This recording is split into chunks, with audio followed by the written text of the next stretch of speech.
Salut, j'espère que vous allez bien, je vous retrouve aujourd'hui pour un avis lecture. Donc je vais vous parler de 5 livres, en réalité il y en a 6 mais il y en a 2 qui sont de la même saga donc j'en parlerai ensemble. On va tout de suite commencer avec Fahrenheit 451 écrit par Ray Bradbury et publié chez Folio dans la catégorie SF. Donc dans cette histoire on va suivre Montag, un pompier, et il vit dans une société future où la lecture est considérée comme un acte antisocial et les livres sont donc interdits. Si une personne se fait dénoncer alors qu'elle a un livre chez elle, et on brûle les livres, on brûle sa maison, et si jamais elle ne veut pas quitter sa maison, elle brûle avec. Au tout début du roman, on va rencontrer un personnage qui va ouvrir le regard de Montag sur tout ce qu'il vit et donc ce pompier va vouloir prendre un livre pour commencer à imaginer des choses, voir pourquoi est-ce que les livres sont interdits, qu'est-ce que les livres peuvent apporter ou qu'est-ce que les livres leur enlèvent. Il ne sait rien du tout par rapport aux livres et donc il va commencer à se questionner dessus et dès lors il va devenir un dangereux criminel qui va être recherché par tout le monde dans la société. Donc pour moi j'ai lu ce livre pour en faire un exposé en cours, donc c'était très intéressant le fait aussi de devoir creuser les informations, d'aller en chercher encore plus, de trouver beaucoup de signification par rapport à ce livre.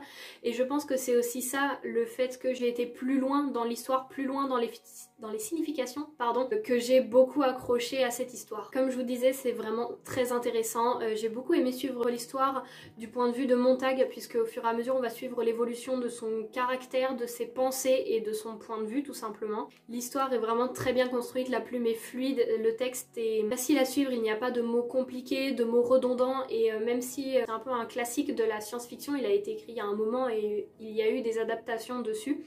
Il est franchement vraiment simple et agréable à lire, tout simplement. J'ai trouvé ça très intéressant de voir un petit peu ces problèmes qu'on retrouve dans notre société actuelle. Bien évidemment, ils sont exagérés puisqu'on ne brûle pas les gens quand ils possèdent des livres chez eux, sinon ce sera un petit peu problématique, vous comprenez. On voit également à quel point c'est important et ça peut impacter sur notre quotidien quand il y a un manque de culture, un manque de rapport humain, un manque de civilisation, pardon. Ça peut vite venir à des comportements de violence, peu importe l'âge qu'on a, et j'ai trouvé ça vraiment très intéressant et effectivement c'est vrai qu'on retrouve beaucoup de choses qu'on voit tout simplement dans notre société, des choses qui peuvent se produire. Et donc même si c'est un classique un petit peu de la science-fiction et que peut-être je ne vous fais rien découvrir du tout, que vous l'avez lu il y a longtemps, moi je viens juste de le découvrir, enfin quand j'ai dû le lire pour l'exposer, et donc je vous montre quand même parce que la couverture est super belle avec cet effet de brûlé et partout aussi dans les pages.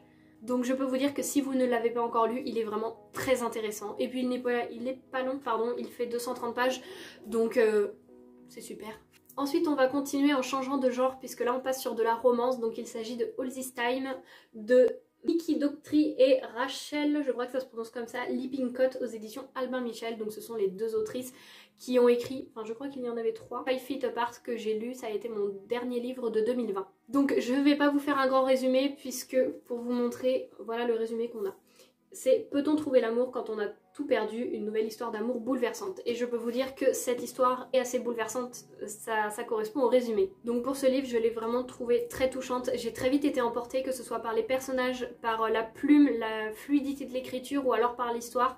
J'ai vraiment tout adoré dans ce livre, je l'ai trouvé vraiment bien, et le fait qu'il y ait deux parties distinctes, donc la première va être plus douce, on va commencer à s'attacher et à connaître le personnage, son entourage, ce qui lui est arrivé, et on va suivre un peu sa reconstruction, et ensuite la deuxième partie très surprenante et inattendue, qui nous retourne un peu la tête, on ne s'y attend pas du tout et du coup ça ramène un peu un nouveau rythme dans l'histoire, j'ai trouvé ça vraiment bien. Pour ce qui est des personnages, je vais dire j'ai été un peu comme eux, quand il y a eu de la colère, de la joie, de la tristesse, j'ai vraiment ressenti les mêmes choses.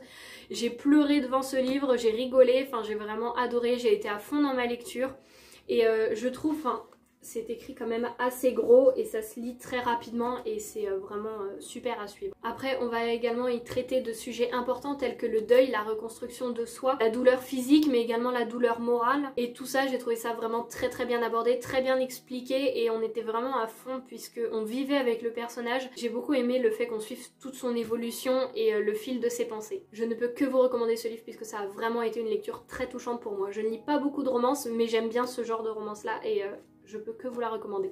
Ensuite, je vous ai déjà parlé de ces livres dans ma vidéo manga, donc il s'agit de La Petite Faiseuse de Livres, le tome 4 et le tome 5, donc écrit par Miya Kazuki aux éditions Ototo. Je vais vous faire un résumé mais très rapide puisque je vous en ai déjà parlé dans la vidéo précédente. On va suivre une bibliovore qui, lors d'un séisme, se fait tout simplement écraser par une pile de livres et elle se réincarne dans un nouveau monde, donc en ce petit personnage là. C'est un monde où il n'y a pas de livre, où l'écriture n'existe pas, et donc au fur et à mesure des romans, n'importe quoi, des mangas, des tomes, elle va essayer à chaque fois de trouver des moyens pour réussir à fabriquer du papier, à trouver de l'encre, puisque c'est quelque chose qui est très très cher.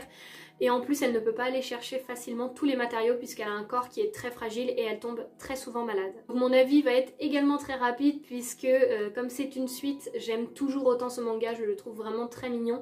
On a un peu plus l'inquiétude de se dire est-ce qu'à un moment sa maladie va l'emporter sur elle ou pas, parce que c'est quand même quelque chose de plus en plus présent.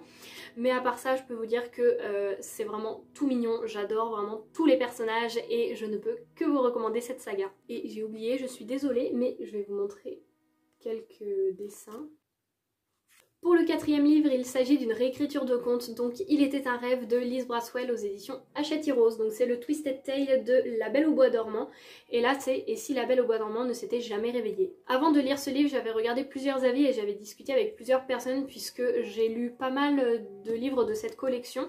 Et on m'a dit que celui-ci, il y avait eu beaucoup d'avis négatifs dessus, donc moi après je suis pas une lectrice exigeante. Par exemple, si quelqu'un ne va pas aimer un livre ou si quelqu'un va me dire il est génial ce livre, je vais pas avoir un peu une appréhension avant de le lire, donc ça c'est quand même plutôt bien. Même si j'ai vu des avis négatifs, j'ai beaucoup aimé cette réécriture de conte. Ce n'est pas du tout ma préférée, mais ça reste quand même une très très bonne histoire pour moi. Je dirais qu'il y a un seul petit bémol quand même, c'est que parfois j'ai été un peu confuse et un peu perdue entre qu'est-ce qui est réellement le rêve et réellement la réalité, mais après ça n'a pas vraiment entravé ma compréhension dans l'histoire et ça ne m'a pas du tout gênée au final. À la fin quand j'y ai repensé, je me suis dit oui non, parce que ça se remettait en place tout ça, donc c'est pas du tout quelque chose qui m'a gênée. Pour les personnages, alors j'ai un peu peiné à m'attacher à eux, surtout à Aurore et le prince.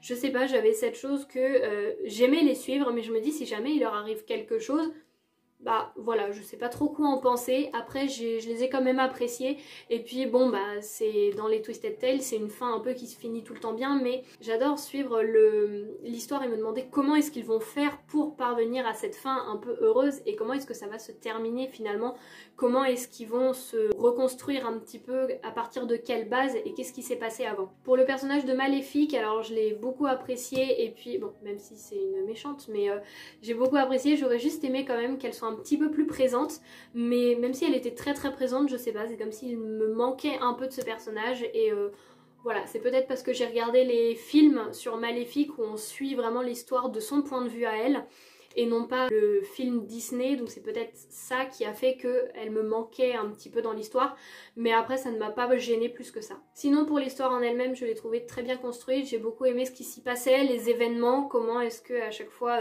Maléfique essayait d'entraver un petit peu le chemin de Aurore et du prince. Je ne l'ai pas trouvé si sombre que je le pensais en fait par rapport à la couverture, donc c'est très bizarre de dire ça puisque forcément le livre ne correspond pas toujours à la couverture, là c'était juste par rapport aux méchants qu'il y a dans l'histoire. Mais je sais que La Belle et la Belle et la Bête. Bah si, La Belle et la Bête, non, je confonds entre La Belle au bois dormant et La Belle et la Bête, mais si. Celui de La Belle et la Bête, je l'ai trouvé assez sombre quand même, mais je l'ai adoré, et celui-ci est quand même beaucoup moins sombre. Il y a un petit peu de noirceur dans la première moitié, mais après j'en ai pas trouvé plus que ça, donc après c'est pas quelque chose que je recherchais non plus. Mais j'ai beaucoup aimé ce livre, mais voilà, je voulais juste vous prévenir que ce n'est pas le livre où il y a le plus de noirceur dans les Twisted Tales. Celui de La Belle et la Bête reste quand même au-dessus. Donc encore une fois, c'est une bonne lecture pour moi, même une très bonne lecture, puisque j'ai beaucoup aimé. Je n'ai pas eu plus de points négatifs que ça, comme je vous l'ai dit, à part la confusion entre rêve et réalité. Donc vraiment, si ce conte vous intéresse, je peux que vous le recommander. On va donc terminer avec mon dernier livre que j'ai terminé, il s'agit de Seconde vie de Fabrice Colin, je ne sais toujours pas, je suis désolée, aux éditions Michel Lafonpoche. Donc comme je vous l'ai dit, il me semble dans ma première vidéo où je vous montrais ma lecture en cours, c'est le deuxième tome d'une duologie. Donc dans le premier tome, on va suivre Florian, un adolescent de 17 ans qui est mort. En fait, on le sait dès le début, il est mort. Et quand il va aller dans cet autre monde, il va rencontrer de grands personnages, il ne sait pas qui ils sont, qu'est-ce qu'ils veulent. Et en fait, il leur dit... Les personnages disent à Florian, tu as 49 jours pour te décider, soit tu vas dans, alors je ne me souviens plus exactement des noms, mais soit tu vas un peu au paradis, mais tu n'auras pas le droit de le voir avant d'y avoir entré, soit tu vas à l'autre endroit, mais on ne te dira pas ce que c'est et tu ne le sauras pas, donc Florian est confronté à ce choix. Il a 49 jours et il va voir un petit peu qu'est-ce qu'il va faire, déjà un peu apprendre enfin il est mort, donc il va déjà se conformer un peu à cette idée, s'approprier, oui, le fait qu'il est mort et qu'il doit passer un peu à autre chose et réfléchir maintenant à son avenir, si je peux dire ça comme ça.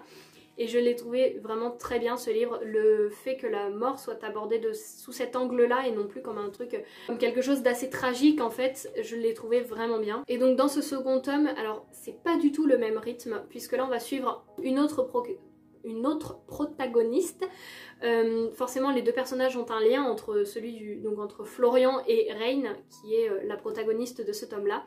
Ici, j'ai vraiment trouvé qu'on était plus dans la science-fiction et avec un rythme très rapide, puisqu'ils fuient quelque chose, ils sont recherchés, ils sont poursuivis et ils sont dans une société apocalyptique en fait. Là c'est vraiment faut fuir, on est poursuivi là, puis il faut retrouver quelqu'un. Donc j'ai quand même préféré le tome 1, mais je trouve que que ce tome 2 termine très bien la duologie et que c'est une bonne fin de saga. J'ai beaucoup aimé la fin. J'ai peiné avec le personnage de Reine au départ à m'attacher à elle, puisque on suivait, enfin c'était le même univers, mais pas avec le même personnage.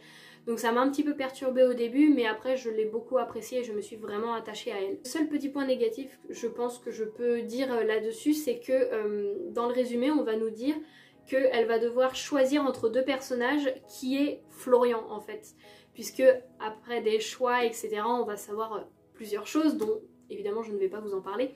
Mais elle va devoir retrouver Florian et va se dire est-ce que c'est ce personnage ou est-ce que c'est ce personnage. Mais en fait on le sait dès le début, donc c'est comme si un peu le résumé nous disait que c'était ça l'intrigue principale, sauf que non, enfin dès qu'on rencontre le personnage ou l'autre on sait lequel est qui. Donc pour moi, mon seul point négatif, mais sinon j'ai beaucoup aimé cette duologie que je vous recommande encore une fois. Donc voilà, je vous ai parlé de ces 6 livres. Hop, je vais y arriver, je vais éviter de tout faire tomber. Donc dites-moi s'il y en a que vous avez lu, s'il y en a qui vous intéressent. Et franchement, je suis contente puisqu'il n'y a que des bonnes lectures. Là, des très bonnes en fait. Ce sont que des très bonnes lectures que j'ai beaucoup aimées. Et donc voilà, dites-moi s'il y en a que vous avez lu ou qui vous intéressent. Cette vidéo est maintenant terminée, j'espère qu'elle vous aura plu et moi je vous dis à la semaine prochaine pour la prochaine vidéo. Salut!